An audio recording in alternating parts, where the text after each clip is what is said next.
This online section is being presented to you by EMS University out of Tempe, Arizona. It includes new material published in the National EMS Education Standards in 2009 in response to the EMS Education Agenda for the Future. My name is Wendy Younger. I am a paramedic educator with EMS University, and I'll be presenting this program to you on geriatrics. Because elderly patients do require EMS more often, a paramedic should be pretty well versed in recognizing normal age-related body system changes and responses to injury and illness. And although those changes and responses are normal, they are different in the elderly and require a little bit more observation, possibly some deviations in assessment, and some minor changes in patient management. Geriatric patients are those patients over 65 and represent a large portion of the population needing EMS assistance. There are more than 34 million Americans, which is 12% of the U.S. population that's over 65. The size of this group has soared exponentially over the last 100 years. At the same time, the birth rate has dropped. There will be fewer people under 65 years of age to support the cost of health care and living expenses of patients over the age of 65. By the year 2050, nearly 1/4 of Americans will be eligible for Medicare. The population over 85 years of age will have grown from 4 million to 19 million. This creates a number of challenges. Although elderly patients represent only 13% of the total population, they take 1/3 of all medications that are prescribed. They also account for 36% of ambulance transports, 25% of hospitalizations. The elderly numbered 40 million in 2008. By 2030, that population will double, representing 20% of the U.S. population.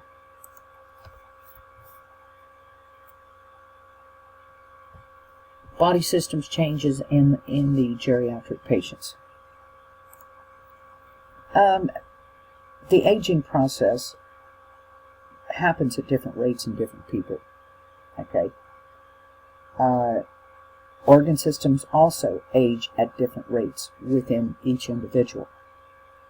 But kind of as a general rule of thumb, these changes begin to occur at the rate of between 5 and 10% for each decade of life after the age of 30. This aging process affects every system in the body.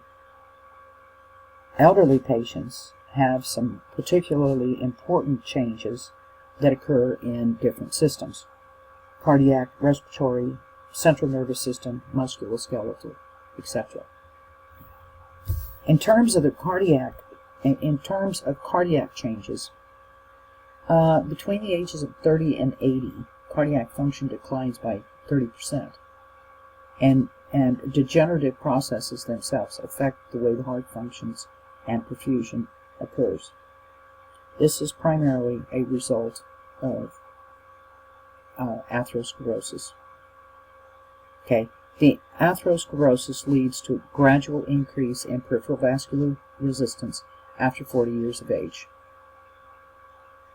The patient begins to be hypertensive. There is a drop in cardiac output that increases their risk of heart attack, stroke, and generalized organ and system ischemia. There's an increase in cardiac hypertrophy, particularly left ventricle, as it's pushing constantly against that increased resistance. There's also a decrease in conduction velocity, prolonged cardiac contractions which lead to dysrhythmias, heart failure, and sudden cardiac arrest. The patient may have SA node problems like sick sinus syndrome and conduction system failures.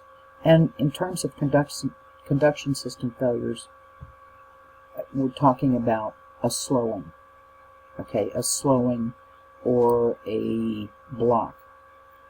They cause patients to have chronic atrial fibrillation, or bradyarrhythmias, and heart blocks.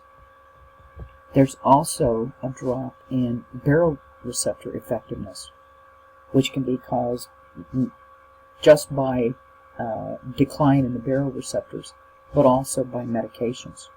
It causes the body to not be able to sense changes as well in blood pressure, as well as it slows the sympathetic nervous system response in emergency situations. The heart becomes slow and ineffective in response to that. The decrease in cardiac output causes these patients to fatigue very easily, and it causes a general slowing down in their day-to-day living and in their function. They may become very exercise intolerant and sedentary. And if a strain is placed on the heart, it can lead to chest pain as well as MIs. In the respiratory system, the respiratory function generally declines as lung tissue begins to age. Part of it has to do with the chest wall itself. The size of the rib cage decreases and it becomes stiffer. The chest wall itself is less elastic. The lung elastic recoil also decreases. The diameter of the alveoli get bigger. The distal airways tend to collapse when they expire. These changes lead to kind of an increase in residual volume, but in a decrease in vital capacity. By about 75 years of age, vital capacity may decrease as much as 50%. Their maximum breathing capacity by as much as 60%, and their maximum work rate and maximum oxygen uptake by as much as 70%. The chemoreceptors that are monitoring the carbon dioxide become less sensitive, which makes these patients prone to hypoxia and hypercapnia. The lungs themselves are less effective at fighting off disease.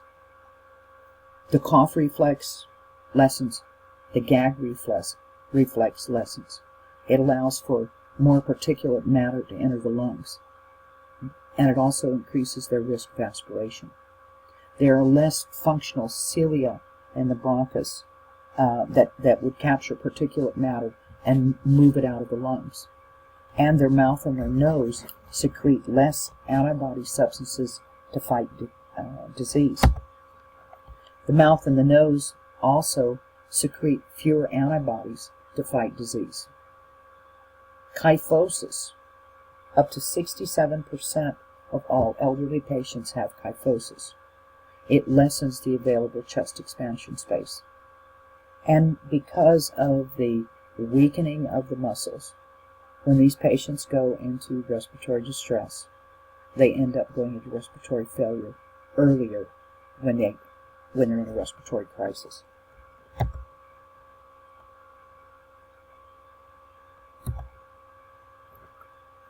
In the central nervous system, there are also some serious changes.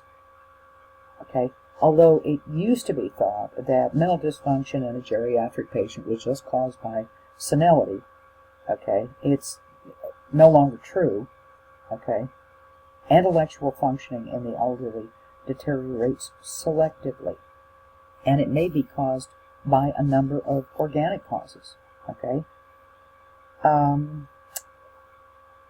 Beginning at about 30 years of age, okay, the total number of neurons in certain areas of the brain begin to decrease gradually, so that by 70 years of age, there's an actual reduction in the size of the brain, okay, about a 10% reduction.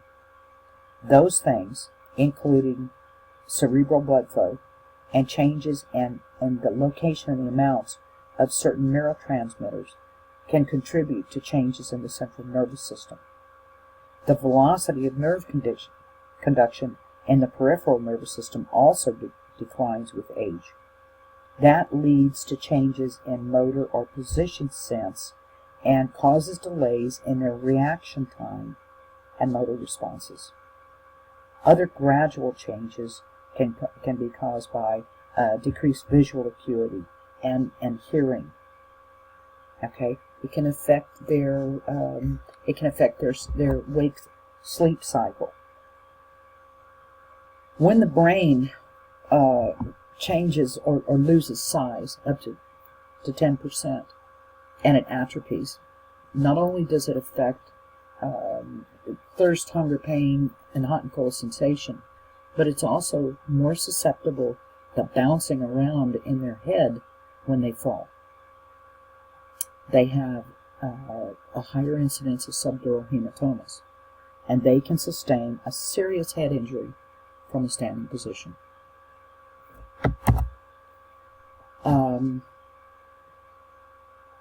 They also have a decline in color perception, positional awareness, and depth perception, which causes a higher incidence of accidents, especially falls.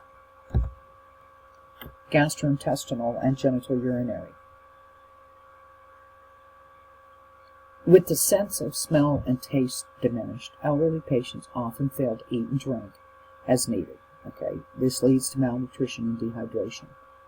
There is a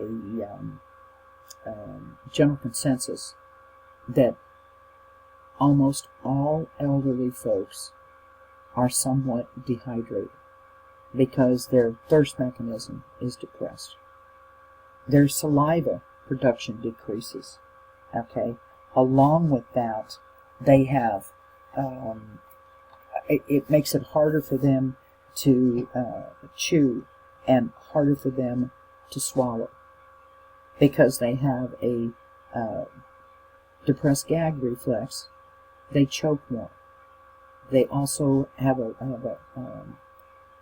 higher incidence of aspiration. Their intestinal motility slows down.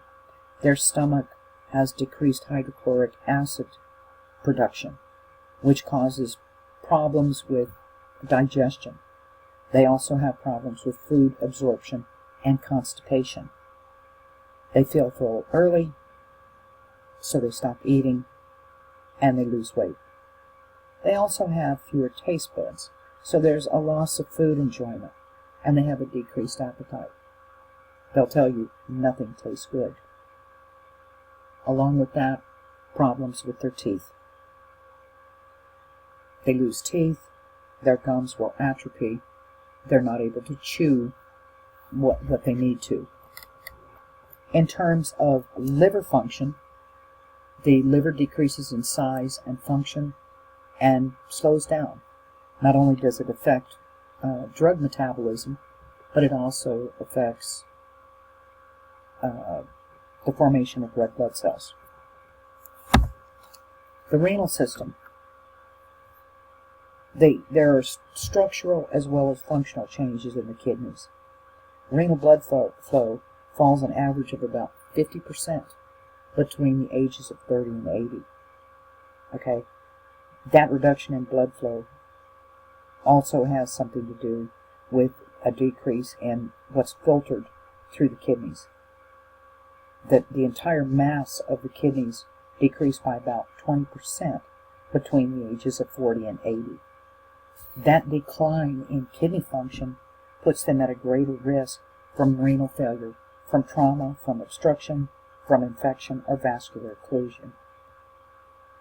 They have problems because of their kidneys with sodium conservation, diuresis, filtration, and renal plasma flow. Along with the blood flow to the kidneys decreasing, it also slows down to the liver. Decreases in kidney and liver function and a loss of muscle and body water make them much more susceptible to electrolyte disturbances, and they also make a geriatric patient who's on polypharmacy much more likely to experience problems with medications or drugs. And the endocrine system there's a decline in most of the major endocrine structures. Organ response to the sympathetic nervous system is decreased because of the loss of sensitivity in the receptor cells. There is a decline in their general metabolic rate that affects their energy levels.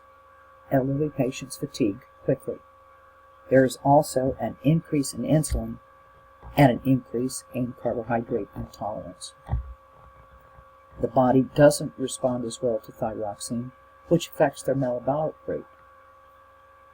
Elderly patients also have a decreased tolerance and the ability to respond to temperature extremes, which makes them much more susceptible to hypo and hypothermia. Musculoskeletal system. As the body ages, muscles shrink, muscles and ligaments calcify, and the discs between the vertebrae begin to thin. Now, osteoporosis is real common in geriatric patients, especially in women. An estimated 67% of geriatric patients show some degree of kyphosis. These changes in their musculoskeletal system result in a decrease of total muscle mass, a decrease in height of about 2 to 3 inches, widening and weakening of certain bones, and a posture that impairs their mobility and alters their balance. As a result, falls are more common, and they're often associated with significant morbidity and mortality problems. Osteoporosis causes those bones to weaken, makes them more prone to fractures, and they have a very slowed healing process. Integumentary. The skin becomes very thin, with less collagen, making skin more fragile. Injuries to their skin tend to be more severe, take longer to repair. There are less cells to repair injuries, and wound healing takes longer.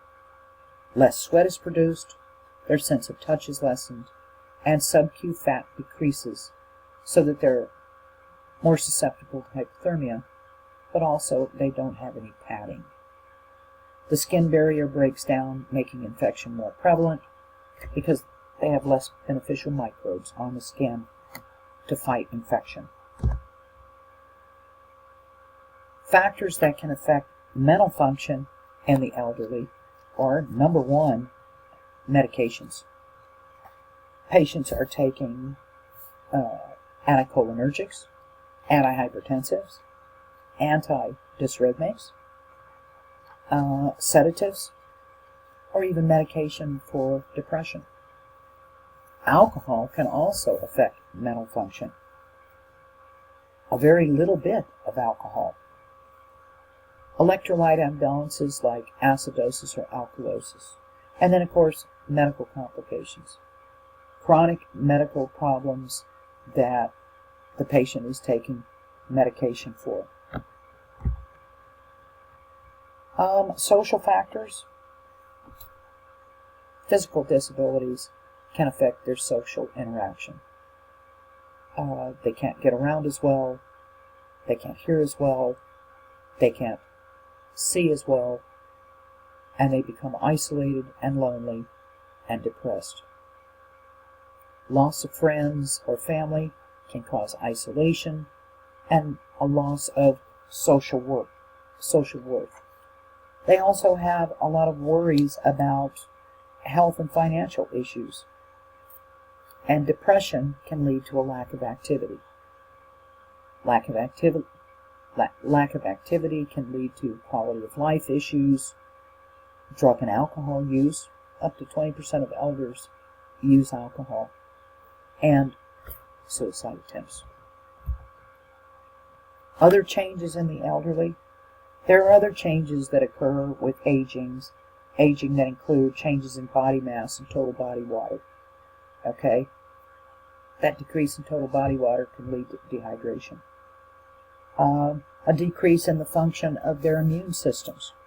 They can have nutritional disorders and decreases in both hearing and visual acuity. As an individual approaches 65, their lean body mass may decrease as much as 25%, and fat tissue may increase as much as 35%. Those changes can affect the dosage and frequency of drugs that they take that are fat soluble. That's because there's more drug per weight of metabolically active tissue and a larger reservoir for the buildup of the drug. In the same way, a decrease in total body water is likely to increase the concentration of water-soluble drugs. The ability of their bodies to maintain normal temperature declines over time. That begins at about 30 years of age. They are at much greater risk for cold and heat-related conditions, and that includes hypothermia, heat exhaustion, and hyperthermia. There are several things that contribute to that risk, including that impaired sympathetic nervous system function. Okay, that causes, it lessens their ability for peripheral vasoconstriction. They have a lower metabolic rate, they have poor peripheral circulation, and on top of that, chronic illnesses. Because of the decline in a number of body functions, including their blood pressure, cardiac output, and temperature regulation, if they have some sort of minor illness or even injury, it can often just push them over the top. Aging also causes problems in immune function. There's a decrease in the primary antibody response and cellular immunity, and there's elevations in the amount of abnormal immunoglobulins and immune complexes. Those increase the risk of infection, autoimmune disorders, and possibly even cancer. In addition, when they have these infections, they may not show the usual signs and symptoms. About 1 in 8 deaths in geriatric patients is caused by cancer. In younger patients, cancer is often the main or only disease from which they suffer. But geriatric patients often have more than one disease or disability. Okay, therefore signs and symptoms like a change in bowel habits, rectal bleeding, fatigue, weight loss, they may be from other problems. Treatment with chemotherapy often causes immunosuppression. That, of course, increases the risk of infection, and it often masks the typical signs and symptoms that are associated with infection. Many geriatric patients don't eat well. Okay? It can be a result of their decreased sensitivity to taste, a decreased appetite. It can also be from loneliness or depression, financial problems, physical infirmity. They can't go out and even buy their groceries, or a combination of all of those. All of those kind of reduce their motivation to shop for and prepare fresh food. Other things that are associated with poor nutrition in the elderly are problems with their teeth, not being able to chew, decreased esophageal motility, dry mouth, decreased gastrointestinal secretions that reduce absorption, plus the problems they have with constipation. They can easily have problems with malnutrition, and that in turn can become dehydration. Now, special considerations in geriatric assessment. The general principles in assessing a geriatric patient is that there are normal physiological changes, and they may have underlying acute or chronic illnesses that make doing an assessment of an ill or injured geriatric patient a challenge. Okay? Obviously, you have to follow along with the components of a normal assessment, but you should consider the special characteristics of geriatric patients that can complicate your evaluation of them. Okay? First of all, they're going to require more time to assess, so expect it. Don't rush them. Take your time. They are likely to suffer from more than one illness at a time. They are also likely to have multiple medications that you have to look at. Knowing that they have those chronic problems can make assessment for acute problems really difficult. Okay? The signs or symptoms of a chronic illness, okay, can be confused with the signs and symptoms of an acute problem. Also, their age can affect their individual response to illness or injury. Pain may be diminished or absent. And unfortunately, you may underestimate the severity of their condition. Also, social and economic factors play a great deal of influence on health in geriatric patients, more so than in any other age group. They are afraid of losing autonomy, they are scared to death of the hospital, and they're going to have financial concerns. Okay? In terms of getting a history from a geriatric patient, it's going to take more time. All right?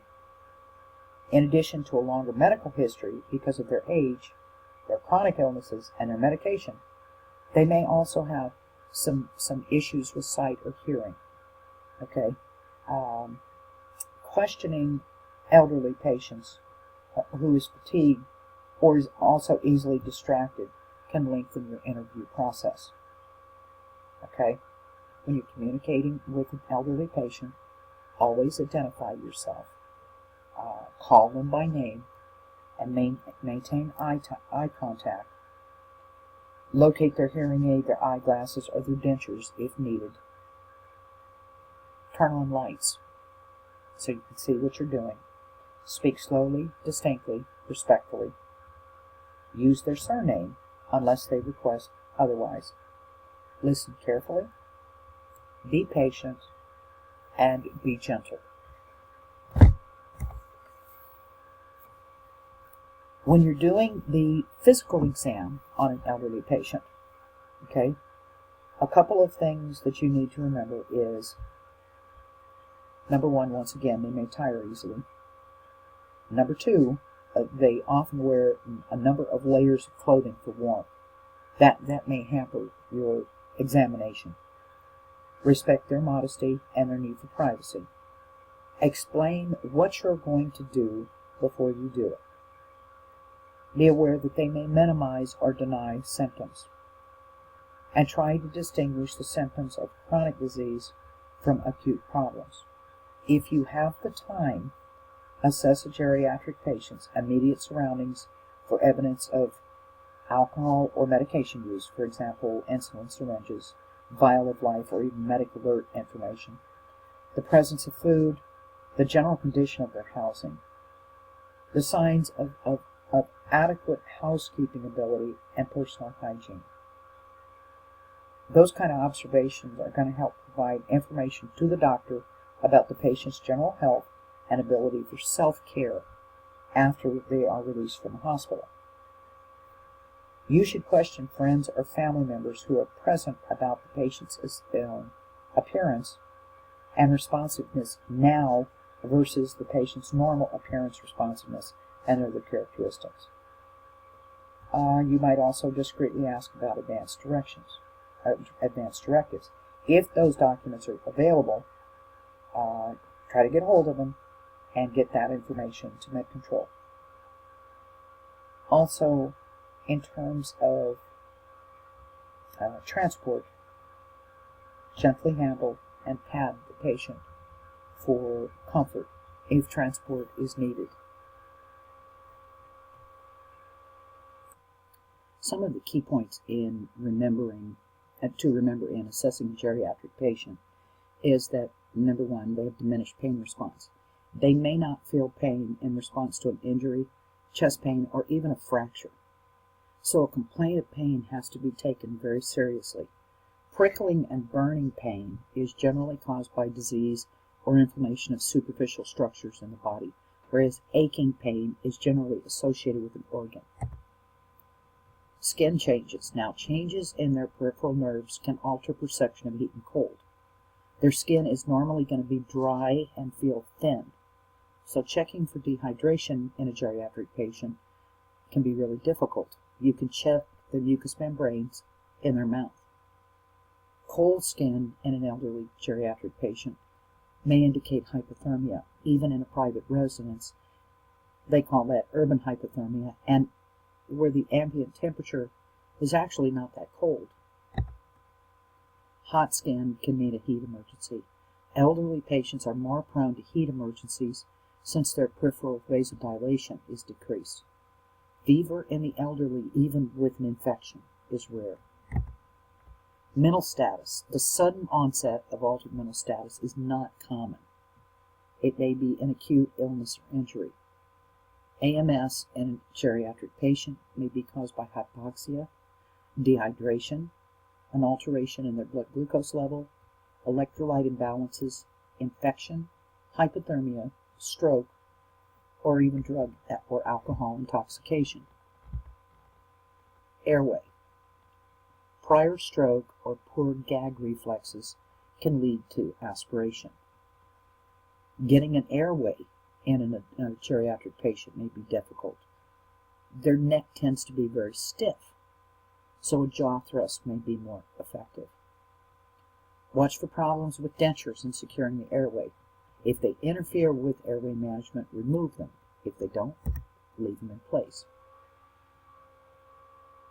Respiratory. Elderly patients have less reserves than younger patients, and they usually progress from respiratory distress to respiratory failure more quickly. They have lower tidal volumes and less chest wall elasticity. They have higher resting respiratory rates. 20 breaths a minute is perfectly normal in an elderly patient. Circulation. Geriatric patients also have higher resting heart rates, and irregular pulses are common in the elderly. When you take a pulse on an elderly patient, you may have to take it for 30 seconds to a minute. Now, the common medical emergencies in the elderly, are in the respiratory system, pneumonia, and COPD. Now, specific illnesses that are common include bacterial pneumonia, chronic obstructive pulmonary disease, and pulmonary embolisms. Pneumonia is a leading cause of death in the geriatric age group, and it's often fatal in frail adults. They're also more likely to develop bacteremia. They're more susceptible to several respiratory germs, for example, gram-negative bacilli. That susceptibility, along with the chronic diseases they have, impairs the ability of older adults to keep their respiratory tract clean. Germs grow in their throat very quickly that can travel or be aspirated into their lungs. Because their lungs already have decreased function, pneumonia is often associated with respiratory failure. The risk factors are chronic diseases, compromised immune systems, and living in institutions. Unlike other patients, especially younger patients who have pneumonia, and they present with the usual fever, productive cough, pleurisy, and signs of pulmonary congestion, it's often absent in a geriatric patient. They may have alterations in mental status, a cough, low-grade fever, shortness of breath, tachycardia, as well as tachypnea. They may also be too weak to produce sputum. Breath sounds may be misleading because they have pre-existing respiratory problems or even chronic CHF. The most reliable signs of pneumonia are tachycardia and tachypnea. COPD in geriatrics is a major health problem in the United States. It's a common finding in a geriatric patient who has a history of smoking. An exacerbation of COPD in an elderly patient often follows a respiratory infection that causes edema, bronchial smooth muscle irritation, and increased mucus production. Those airway abnormalities may lead to things that are associated with acute decompensation, including an increased work of breathing, which they can't handle, dyspnea, hypoxemia, respiratory acidosis. Signs and symptoms include anxiety, cyanosis, wheezing, abnormal or diminished breath sounds, and the use of accessory muscles. Other symptoms might be dysrhythmias, jugular vein distension, decreased O2 sats. Get as much history as you can on the event. And that should also include a past history of any out-of-hospital intubations. Be prepared for aggressive airway management. The care for these patients is aimed at correcting life-threatening hypoxia and improving their airflow. Pulmonary embolus, that's a life-threatening cause of dyspnea in the elderly. It's usually associated with deep vein thrombosis, heart failure, malignancies, and immobilization, and all of those are common in elderly patients. Most PEs generate in the veins of the legs. They travel through the femoral veins to the inferior vena cava and the heart. The clinical presentation of it is pretty misleading. The signs and symptoms may range from signs of left ventricular failure with sudden tachypnea, unexplained tachycardia, atrial fib, to the signs and symptoms solely of the underlying DVT. They may have leg discomfort without tenderness, mild edema in the leg, increased warmth. Pulmonary embolisms can cause those patients to develop CHF. It can also be mistaken for pneumonia. Cardiovascular disorders, chest pain as a symptom of an MI, becomes less frequent in these patients as they approach 70 years of age. Only 45% of patients over 85 who have an MI have chest pain. The problem is that lack of typical chest pain can cause it to go unrecognized. There are 6 major risk factors that you need to evaluate when you're assessing an elderly patient for an MI, and that is a previous history of an MI, angina, hypertension, high cholesterol level, smoking, and history of diabetes. Some geriatric patients will present with chest pain, but many of them complain of actually almost flu-like symptoms. The most common symptom is dyspnea. Also, they may have abdominal or epigastric distress and fatigue. The mortality rate that's associated with an MI in the elderly doubles after the age of 70. The event in some patients is totally silent. Silent MIs are almost always marked with an atypical complaint like fatigue, dyspnea, nausea, or abdominal pain. Heart failure. This is more frequent in geriatric patients. It also has a larger incidence of non-cardiac causes. Heart failure occurs when the ventricle can't meet the metabolic demands of the body.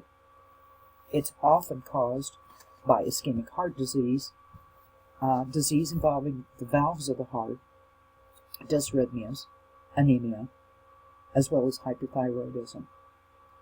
The common signs and symptoms in the elderly is dyspnea, fatigue, which is often one of the first signs, orthopnea. They may start out with a dry, hacky cough that progresses to a productive cough, dependent edema, nocturia, and hepatomegaly. Dysrhythmias. The most common cause of dysrhythmias in the geriatric patient is hypertensive heart disease. Okay, but actually anything that causes a decrease in blood flow to the heart can cause dysrhythmias. You should consider the following. PVCs are very common in most adults over the age of 80. The most common dysrhythmia they have is atrial fib, and dysrhythmias themselves may be caused by electrolyte problems. In addition to the implications of some dysrhythmias, other complications can include TIAs and heart failure. You need to focus your care on ensuring adequate ABCs and transporting. In terms of central nervous system problems, the third leading cause of death and the leading cause of brain injuries in adults is strokes. Associated risk factors for cerebral vascular disease is smoking, hypertension, hyperlipidemia, polycythemia, heart disease. Once you suspect a stroke, you have to minimize your time in the field. The limited time to initiate therapy is less than 3 hours from the onset. Focus on managing your ABCs, and aside from supporting their vital function, the most important element is identification and transport. Now, delirium and dementia. Delirium is an abrupt distortion to time and place, and it usually involves illusions or hallucinations. Their speech may be incoherent. They're in a state of confusion or excitement. Delirium is usually the result of some sort of physical problem. It is reversible for the most part. It can be reversible. Now, the signs and symptoms vary according to the severity, the patient's personality, and some of the causes of it are alcohol or drug intoxication, metabolic disorders, as well as fever. It can be life-threatening. Okay, it can also progress to chronic mental dysfunction. Okay, the key to treating it is to try and figure out what the cause is. Ensure good ABCs, manage hypoxia with oxygen, manage low blood pressure with IV fluids, try to address their anxiety, avoid patient injury, and sedate them as a last resort. Consider hypoglycemia, consider narcotics on board, look for signs of CNS injury, and also look for signs of CNS infection. Now, dementia is different. Dementia is not reversible. It's a slow, progressive loss of awareness of place and time, and it usually involves a lack of being able to learn new things or recall things that just happened recently. They can remember a conversation they had 7 years ago, but they can't remember what they did earlier in the day. It's often a result of some sort of brain disease. It can be genetic or viral or Alzheimer's. It's generally considered irreversible. Patients try to cover up for their memory loss by confabulation. Sudden outbursts or embarrassing conduct may be the first clear signs of dementia. And at that point, or at some point in the disease process, they end up needing to be fed, toileting, and physical activity. Dementia is present in about 50% of nursing home residents. Dementia can be difficult to differentiate from delirium, but the key difference is that delirium has a rapid onset, and dementia is slow and a continuous build-up in it. Alzheimer's. Alzheimer's is a condition where nerve cells in the cerebral cortex die. The disease is the single most common cause of dementia, and is responsible for the majority of cases in people over the age of 75. Okay, Alzheimer's doesn't cause patients to die directly, but they ultimately become locked in and malnourished and immobilized. The cause of it is unknown. Possible causes are abnormalities caused by chronic infection, toxic metal poisoning, reduction in brain chemicals like acetylcholine, and genetics. Okay. The primary disorder is in the nerve cells, not the blood vessels. Early symptoms are related to memory loss, especially to make and retain new memories. As it progresses, they get agitated, sometimes violent. Judgment and cognitive abilities begin to interfere with work and social relationships. In the advanced stages, they often become bedridden, and they're totally unaware of their surroundings and people that they once knew. Once they're bedridden, they end up with ulcerations and feeding problems and pneumonia, which usually shortens their life. Endocrine disorders. Now, the two most common endocrine disorders seen in geriatrics are diabetes and thyroid problems. About 20% of older adults have diabetes, and about 40% have some sort of impaired glucose tolerance. Type 2 diabetes is most common in geriatric patients, and it's especially common when they're overweight. There are certain risk factors in older adults for complications that are related to diabetes, and that is living alone, concurrent illnesses, polydrug use, and a decreased ability to take care of themselves. If they undergo dietary measures, weight reduction, and oral hypoglycemic agents, they can usually keep type 2 diabetes under control. Okay, most of those patients don't need insulin injections. But if it's not controlled, the patient can end up with retinopathy, peripheral neuropathy, and end up with kidney failure. They also have a huge risk for atherosclerosis, hypertension, and other cardiovascular disorders. And that's because not only is diabetes an endocrine problem, but it's also a vascular problem. Thyroid disease. This is more common in elderly patients. Classic symptoms are often not present in the geriatric patients, which would be like a goiter and things like that. Older patients often attribute the signs and symptoms of hypothyroidism to growing old. Common complaints are nonspecific musculoskeletal complaints and confusion. More serious problems associated with it include CHF, anemia, hyponatremia, depression, dementia, and seizures. It may result from medication errors. For example, if they have a thyroid hormone replacement and they get a little bit too much of it. The signs and symptoms include weight loss, constipation, CHF, tachydysrhythmias, and lethargy. Treatment of these patients is primarily supported.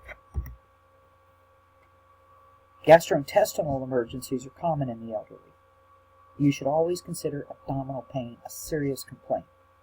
Life-threatening causes of abdominal pain in elders are AAAs, gastrointestinal bleeds, ruptured viscus, dead or ischemic bowel, and an acute bowel obstruction. Now, gastrointestinal bleeding most commonly affects patients between 60 and 90. It has a mortality rate of about 10%, but the older the patient, the higher risk of death. Okay, and this is because these patients are less able to compensate for acute blood loss. They're less likely to feel the symptoms, and therefore they don't seek treatment until much later. They're also more likely to be taking aspirin or NSAIDs, which puts them at a higher risk for ulcer disease and bleeding. Colon cancer, intestinal vascular abnormalities, diverticulitis are all common in the elderly, and they're more likely to be on blood thinners. Signs and symptoms include vomiting of blood or coffee ground emesis, blood-tinged stools or black Darry stools, and weakness, syncope, and pain. Bowel obstruction. And this generally occurs in patients who have had prior surgeries or hernias, okay, because of the scar tissue. It can also occur in patients who have colon cancer. Most complain of constipation, abdominal cramping, and an inability to pass gas.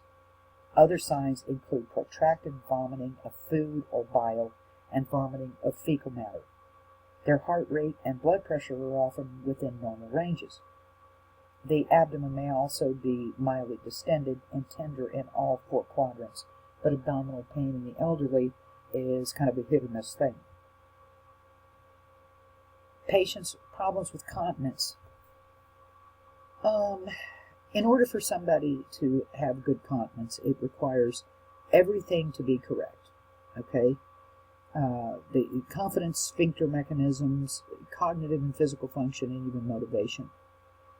Some factors that are associated with it are affected by age, and those include a decrease in bladder capacity, involuntary bladder contractions, decreased ability to postpone peeing, and medication that can affect bladder and bowel control.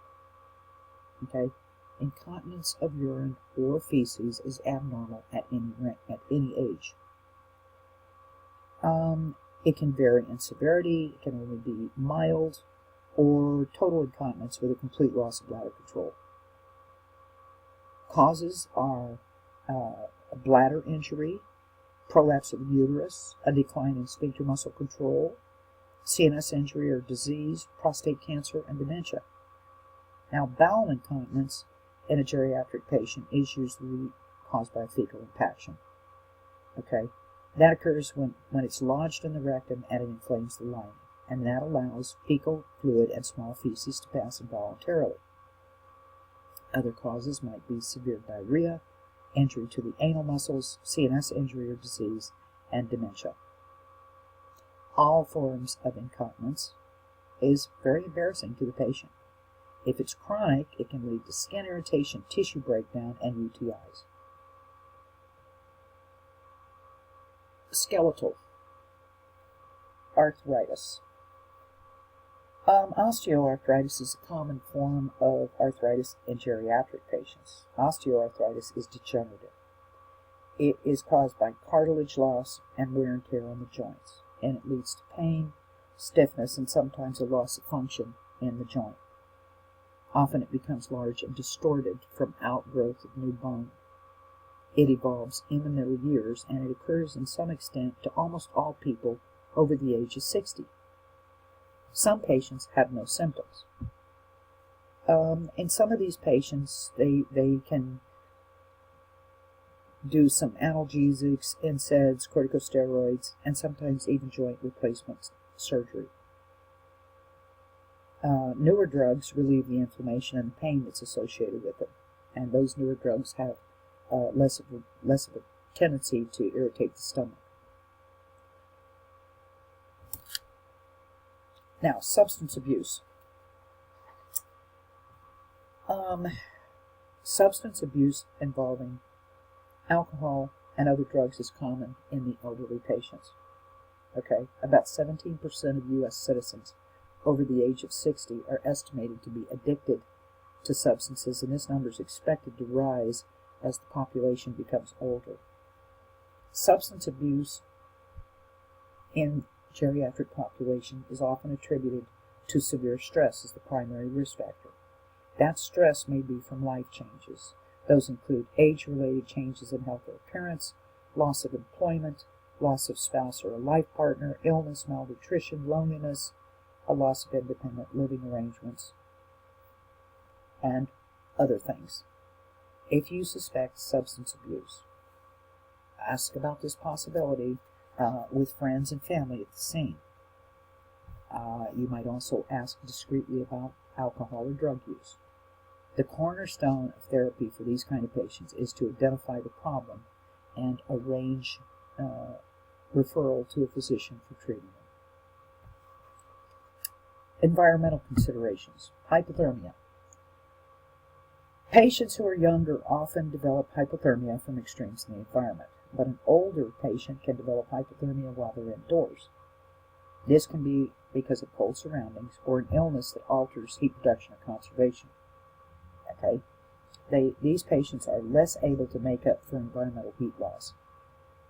They don't have the ability to sense changes in temperature. They have less total body water for storing heat. They're less likely to develop tachycardia to increase their output in response to cold stress. They don't shiver well. They're also more prone to develop hypothermia as a result of economic factors. Okay, a fixed income might prevent them from paying for the cost of properly heating or insulating their home. Poor nutrition, okay, that causes a decrease in their fat stores can contribute to hypothermia. Some of the other causes are arthritis, drug overdose, hypoglycemia, infection, Parkinson's disease, stroke, or thyroid problems. The symptoms may be very subtle. They may include altered mental status, slurred speech, ataxia, and dysrhythmias. Hypothermia in the elderly patients carry a high mortality rate. Okay, they should be transported rapidly and gently rewarmed. Now, hyperthermia is less common, but it carries a significant mortality rate. The condition most likely results from exposure to high temps. Okay, as in hypothermia, they're unable to control their body temperature even in moderate heat. It can also result from medical conditions such as hypothalamic dysfunction or spinal cord injury. Certain meds, like antidysrhythmics, beta blockers, and TCAs, can lead to hypothermia.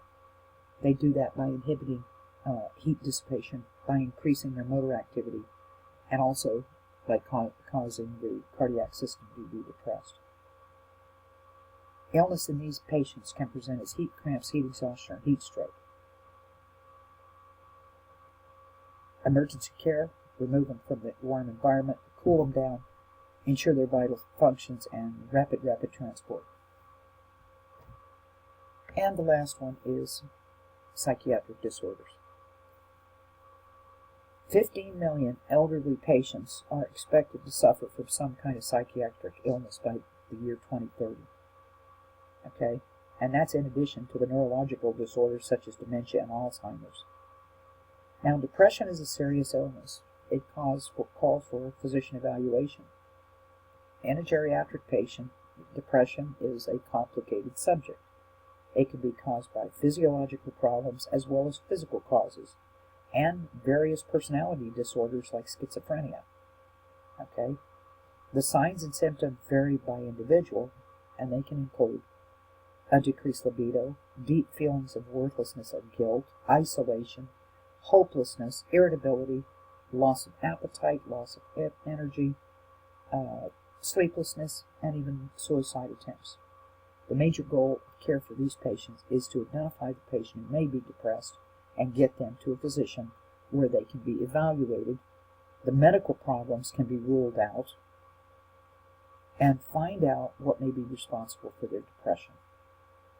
After determining that there's no physical threats to their life, try to establish a rapport with the patient who's depressed and encourage them to talk openly about their feelings, especially any thoughts of suicide that they have.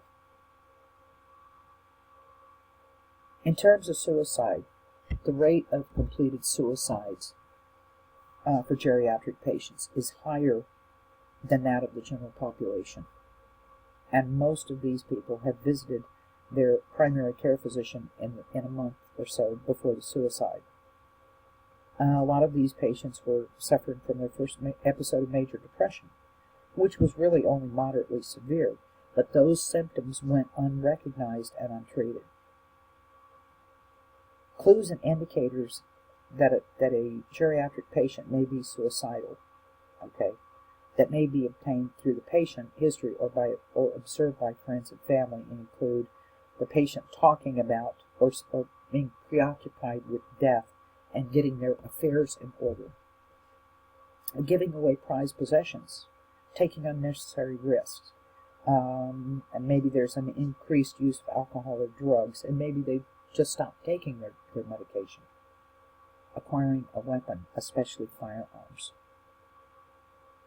The other thing is, because we know that there's no evidence that asking questions about suicide of a patient increases that risk, ask them, have you ever had thoughts about killing yourself? Have you thought about how you might kill yourself? Okay? And if it is an actual suicide attempt, make sure that the scene has been safe for you before you go in. Okay, treatment for medical conditions. Remember that they can decline rapidly, so reassessment periodically is important. In terms of airway, watch for problems with their dentures. Neck stiffness may make intubating very difficult. Assess the effectiveness of breathing and assist ventilation if needed. Use caution when ventilating to avoid barotrauma. If their SpO2 is 95 or less, make sure you give them O2 or administer O2 per your protocols. If the chief complaint is medical, okay, in terms of transporting, put the patient in a position of comfort. If the chief complaint is trauma, you may have to do some creative packaging to get the patient on a backboard, pad the voids, protect their C-spine. If they have altered mental status, place them in a lateral position. When doing IVs on the elderly, use small catheters and use caution with their fragile skin. Maybe use paper or silk tape. And monitor their flow rates really carefully to avoid overhydration, which would lead to pulmonary edema. In terms of medication, sometimes you have those patients that are 4'11" and weigh less than 90 pounds dripping wet. Half-dose drug administration might be necessary. Confer with med control if you determine that you need to make dose alterations. Constant reassessment. Elderly patients can decline very rapidly. Be vigilant and cautious. Okay. Next section is trauma in the elderly. When EMS arrives on the scene of a traumatic injury, the first question that's usually asked is, what's the mechanism of injury? For two special segments of the population, the question should be, how old is the patient?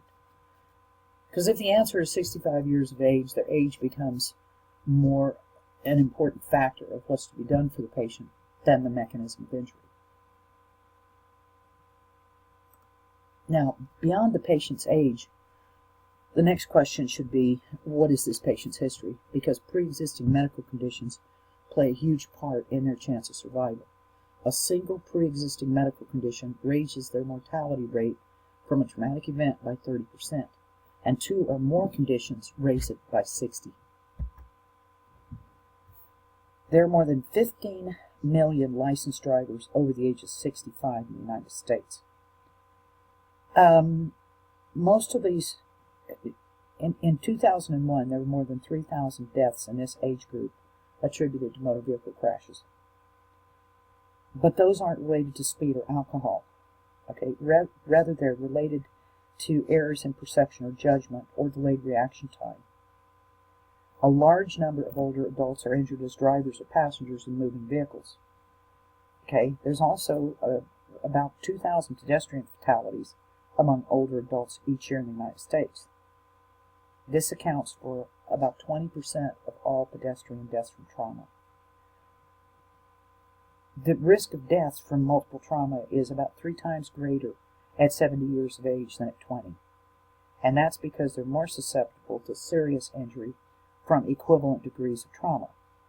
They're also less capable of physiologic responses. Head and scalp injuries. A head injury with a loss of consciousness in a geriatric patient often has a very poor outcome. Okay, because of that cerebral atrophy, it produces an increase in the distance between the surface of the brain and the skull. Okay, this void inside the brain allows the brain to bounce when it's traumatically injured.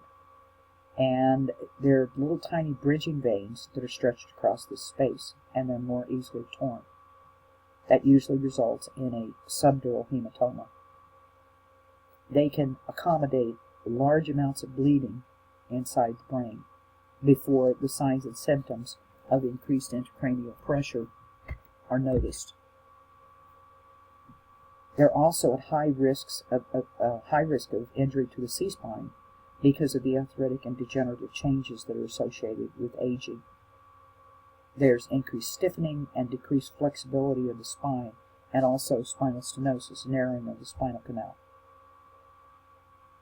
These patients can fall from a standing position and incur a significant brain or spinal injury as a result. Immobilization of these patients is really challenging. Okay? Vertebral fractures are common causes of compression of the spinal nerves, and anterior cord syndrome is seen almost exclusively in geriatric patients. Any mechanism of injury that produces thoracic trauma is potentially lethal in an elderly patient.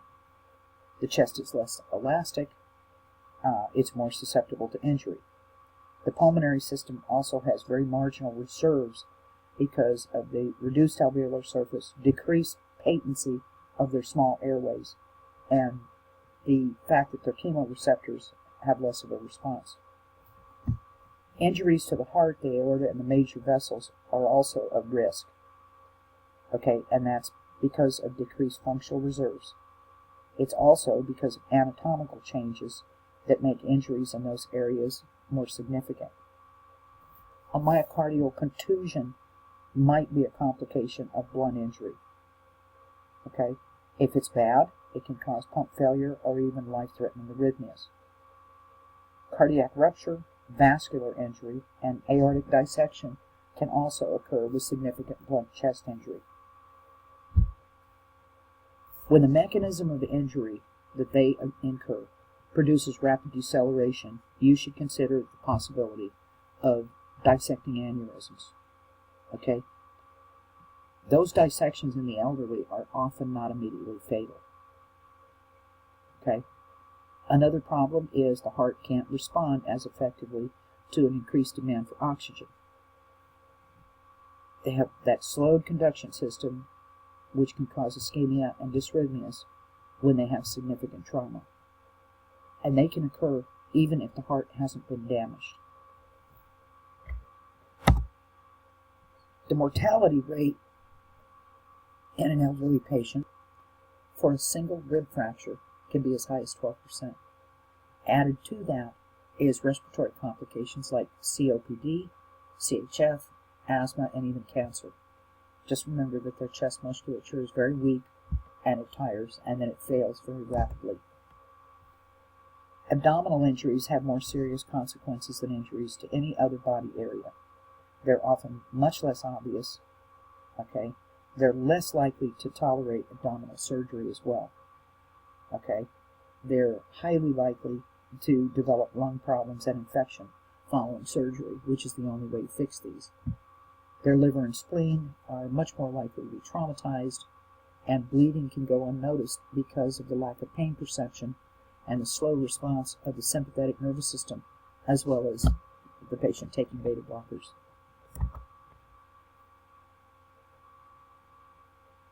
Because of osteoporosis and a general drop in adipose tissue, bones are more susceptible to injury. They can fracture with even mild trauma. Pelvic fractures are highly lethal in this age group. They can cause severe hemorrhage and soft tissue injury. Often these patients have amazingly little tenderness with major fracture. And even with good care, the mortality rate for geriatric patients with musculoskeletal injury is increased by delayed complications such as ARDS, sepsis, renal failure, and pulmonary embolism. Hip fractures are the most common serious injury, followed by femur, tibia, and upper extremities. Burns. More than 1,000 older adults die from fire and burns in the United States every year. This is due to pre-existing disease, skin changes that result in increased burn depth, altered nutrition, and their decreased ability to fight infection. This is the fourth leading cause of death in the geriatric population. They have thinner skin with a thin subcutaneous layer, so exposure to thermal injury causes deeper, widespread damage. They're also at greater risk for respiratory distress and airway problems caused by the burns. And last is falls. They're a major cause of morbidity and mortality in older adults, and they account for more than 10,000 deaths each year. About 1/3 of older adults who live at home fall each year. 1 in 40 of these people is hospitalized. A major cause of falls results from the use of prescribed drugs. These drugs affect balance and postural control. The most common fall-related injuries in elderly are fractures. Hip fractures are the ones that most often result in hospitalization. For patients that survive hip fractures, most of them have significant problems with walking and moving around. They're also much more cautious to the point of becoming sedentary. They often become dependent on others for help in a form kind of a self-imposed immobility. When that immobility is prolonged, their joints begin to contract. They develop ulcerations, urinary tract infections. Their muscles atrophy, and they become functionally dependent. You should assume that any patient who has a fall has an underlying problem. Try to uncover the medical, psychological, or environmental factor that may have been responsible for it. So do a full review of their medical problems and medications. Also get precise details of the fall, and that includes what kind of history they have. Okay, do they have a previous history of falling? When they fell, the location of the fall, what kind of symptoms they experienced, and the presence of eyewitnesses. Now, treatment in terms of trauma patients. The priorities of trauma care for geriatric patients are similar to those for all trauma patients, but there are special considerations or transport strategies that you need to know about, and also the geriatric patient's cardiovascular, respiratory, and renal systems. Okay. Special considerations for cardiac problems is recent or past MIs contribute to the risk of dysrhythmias and CHF. The adjustment of heart rate and stroke volume may be decreased in their response to hypovolemia. Okay? Geriatric patients may need higher arterial pressures than younger patients to make sure that their vital organs stay perfused. Rapid IV administration to geriatric patients may cause volume overload. Take care not to overhydrate. As a group, they're much more susceptible to congestive heart failure. But also, hypovolemia and hypotension are very poorly tolerated. Consider hypovolemia in any geriatric patient whose systolic blood pressure is less than 120 millimeters of mercury. If you have an elderly patient who has a blood pressure of 110 over 70, they may be hypovolemic. And they may not respond to a blood loss like other patients. They may not have tachycardia, especially if they're taking beta blockers. Monitor their lung sounds and vital signs carefully. Special considerations for respiratory problems are that, they have this decreased chest wall compliance and movement. Okay? Thus, they diminish vital capacity as well. All organ systems in an elderly patient have less tolerance to hypoxia. Patients who have COPD, okay, that requires that you carefully adjust airway management and ventilation support. High concentration O2 may suppress hypoxic drive in some patients. Okay. Special considerations for renal problems is the kidneys have a decreased ability to maintain normal acid-base balance. They also have a decreased ability to compensate for fluid changes. Kidney disease may further decrease the ability of the kidneys to compensate.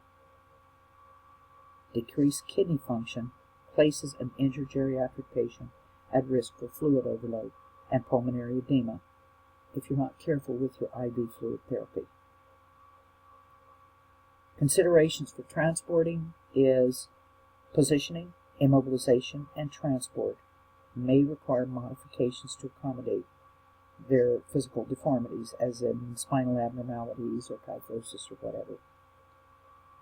Use extra padding to support and make that patient comfortable, and prevent hypothermia by keeping them warm. Assessment of geriatric patients have to be appropriate for the situation, appropriate for the specific injury, and very complete in order for a geriatric patient to have the greatest chance of survival. Don't leave anything to chance.